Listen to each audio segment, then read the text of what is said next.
Hello বন্ধুরা, শিক্ষাক্ষেত্রম চ্যানেলে তোমাদের সবাইকে স্বাগত জানাই। তোমরা যারা উচ্চ মাধ্যমিক থার্ড সেমিস্টারে পড়বে, তোমাদের তো এখনও রেজাল্ট আউট হয়নি। তোমাদের রেজাল্ট আউট হওয়ার পরে তোমরা যারা ভর্তি হবে, তোমাদের যে পরিবর্তিত সিলেবাস রয়েছে তার মধ্যে যে গল্প, গদ্য, নাটক, ব্যাকরণ, সাহিত্যের ইতিহাস রয়েছে, তার যে নম্বরের বিভাজন, অর্থাৎ তোমাদের 40 নম্বরের ফার্স্টে এমসিকিউ পরীক্ষা হবে, আর তোমাদের হাতে টাইম থাকবে 1 ঘন্টা 15 মিনিট। সেই যে নম্বর বিভাজন, কোন গল্প বা কোন গদ্য থেকে কত নম্বর রয়েছে, সেইটা আমি তোমাদের সামনে তুলে ধরছি। তো কেউ ভিডিওটা স্কিপ করবে না, ভিডিওটা সবাই শেষ পর্যন্ত দেখবে, অবশ্যই দেখবে, না হলে কিন্তু মিস করে যাবে।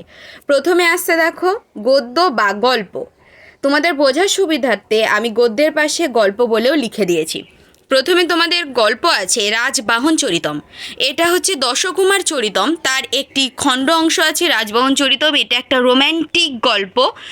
রাজার ছেলের সঙ্গে কিভাবে তার নায়িকার দেখা হবে এবং ধীরে ধীরে তাদের প্রেমালাপ, এটা নিয়েই রাজবাহন চরিতমটা রয়েছে। এখান থেকে তোমাদের 5টা এমসিকিউ আসবে।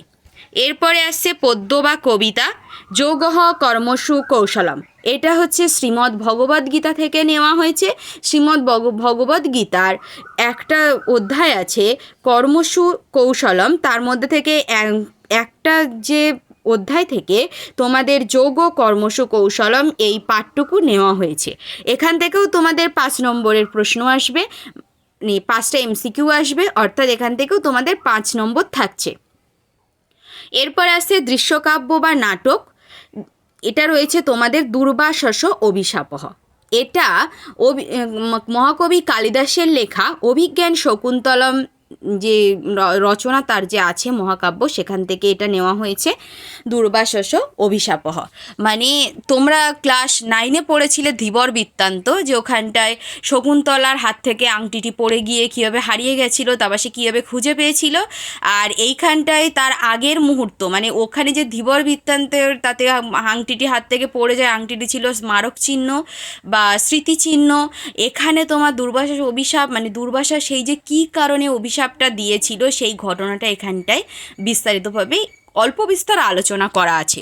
তো এখান থেকেও তোমাদের 5 নম্বর, মানে 5টা এমসিকিউ থাকবে। এরপরে আসছে তোমাদের সংস্কৃত ব্যাকরণ। প্রথমে আসছে প্রত্যয়। 2টো প্রত্যয় থাকবে, একটা হচ্ছে তদ্ধিত প্রত্যয় আর একটা হচ্ছে নাম ধাতু প্রত্যয় বা নাম প্রত্যয়। তদ্ধিত হচ্ছে তোমাদের শব্দের সঙ্গে মানে যুক্ত হয়ে যে প্রত্যয় হয় সেটা হচ্ছে তদ্ধিত প্রত্যয়, আর নাম হচ্ছে ধাতুর সঙ্গে যুক্ত হয়ে যেটা হয় সেটা হচ্ছে নাম প্রত্যয়। তো তদ্ধিত তোমার আছে অন, মতুপ, তরপ, ইয়সুন, তমপ, ইষ্ঠন, আর নাম প্রত্যয় আছে কাম্মচ, কচ, কং। এখান থেকেও তোমাদের 5টা এমসিকিউ থাকবে। এরপরে আসছে কারক বিভক্তি। কর্তৃ, কর্ম, করণ। কর্তৃকারক আছে, কর্মকারক আছে, আর করণকারক আছে।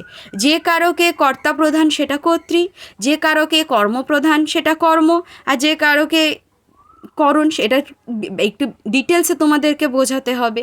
তো এইখান থেকেও তোমাদের 5 নম্বরের এমসিকিউ আসবে।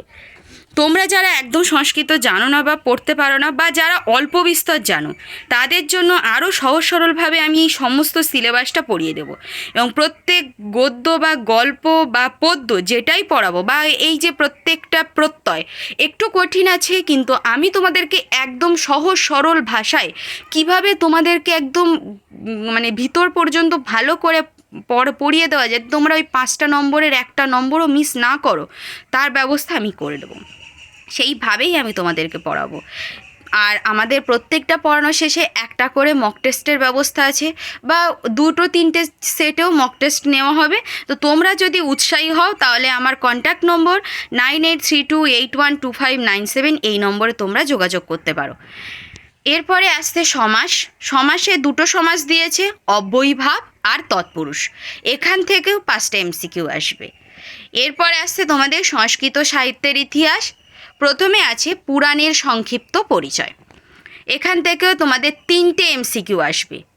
আমাদের যে পুরাণ রয়েছে তার অনেকগুলো মিলে একটা সংক্ষিপ্ত আলোচনা করা রয়েছে তার মধ্যে, এখান থেকে তোমাদের মাত্র 3খানা এমসিকিউ আসবে।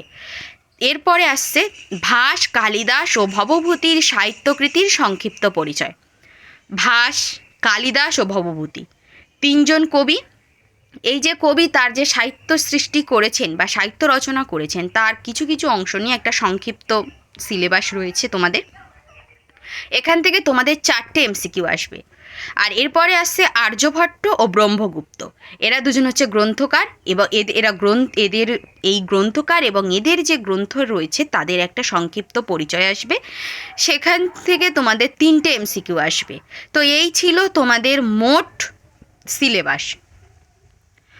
তো বন্ধুরা, ভিডিওটা যদি ভালো লেগে থাকে তবে অবশ্যই একটা লাইক করে দেবে।